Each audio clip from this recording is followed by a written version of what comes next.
ચાલો મિત્રો, આજે આપણે જાણીશું ગંગાજળનું મહત્વ. અમેરિકામાં 1 લીટર ગંગાજળ એ શા માટે $250 ઉપલબ્ધ છે? શિયાળાની ઋતુમાં ઉધરસ ઘણી વખત થાય છે.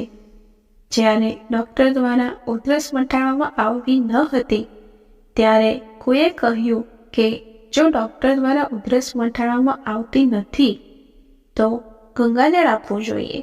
મરનારના મોંમાં ગંગાનું પાણી રેડાય છે એવું આપણે સાંભળ્યું છે. તો ડૉક્ટર સાહેબે કહ્યું, ના, અનેક રોગોના ઇલાજ માટે પણ દિવસમાં 3 વખત 2 ચમચી ગંગાજળ પીવાથી ખાંસી 3 દિવસમાં મટી જાય છે. આ એક અનુભવ છે. આપણે તેને ગંગાજળનો ચમત્કાર નથી માનતા, તેના ઔષધીય ગુણોનો પુરાવો માનીએ છીએ.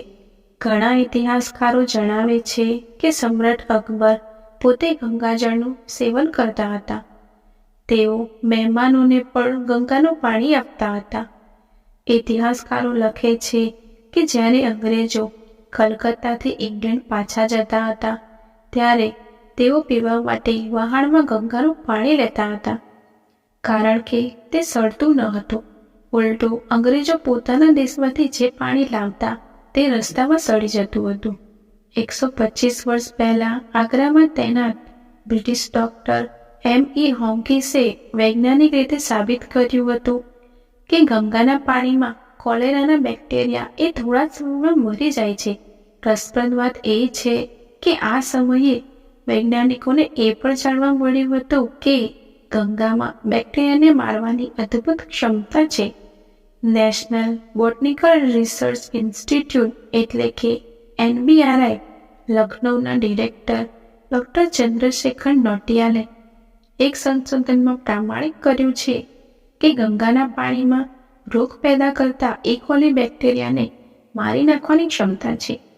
ડૉક્ટર નોટિયાલ આ અંગે કહે છે કે ગંગાના પાણીમાં આ શક્તિ ગંગોત્રી અને હિમાલયમાંથી આવે છે.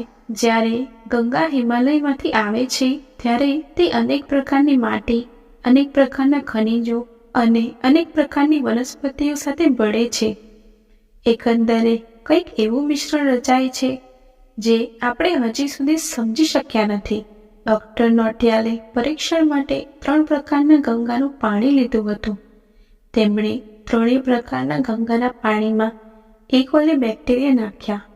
નોટિયાલને જાણવા મળ્યું કે બેક્ટેરિયા એ ગંગાના તાજા પાણીમાં 3 દિવસ, 8 દિવસ જૂના પાણીમાં 1 અઠવાડિયું અને 16 દિવસ જૂના પાણીમાં 15 દિવસ જીવિત રહે છે.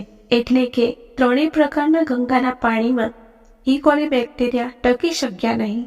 વૈજ્ઞાનિકોનું કહેવું છે કે ગંગાના પાણીમાં બેક્ટેરિયોફેજ વાયરસ હોય છે જે બેક્ટેરિયાને ખાય છે.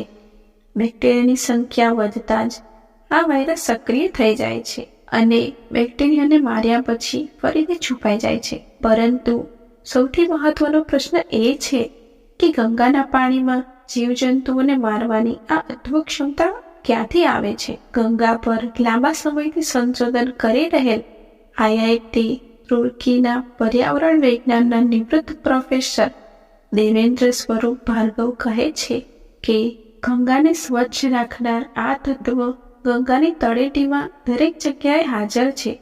ડૉક્ટર ભાર્ગવ કહે છે કે ગંગાના પાણીમાં વાતાવરણમાંથી ઓક્સિજન ગ્રહણ કરવાની અદ્ભુત ક્ષમતા છે.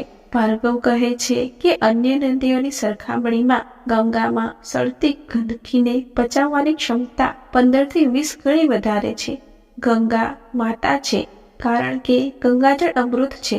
જ્યાં સુધી અંગ્રેજો કંઈક સાબિત ન કરે ત્યાં સુધી ભારતીય લોકો તેને સાચું માનતા નથી. જ્યાં સુધી કોઈ વિદેશી વૈજ્ઞાનિક કે વિદેશી સંસ્થા એ વાતની સત્યતાની પુષ્ટિ ન કરે ત્યાં સુધી ભારતીય લોકો આપણા સનાતન ગ્રંથોમાં લખેલી કોઈ પણ વસ્તુને સત્ય તરીકે સ્વીકારશે નહીં.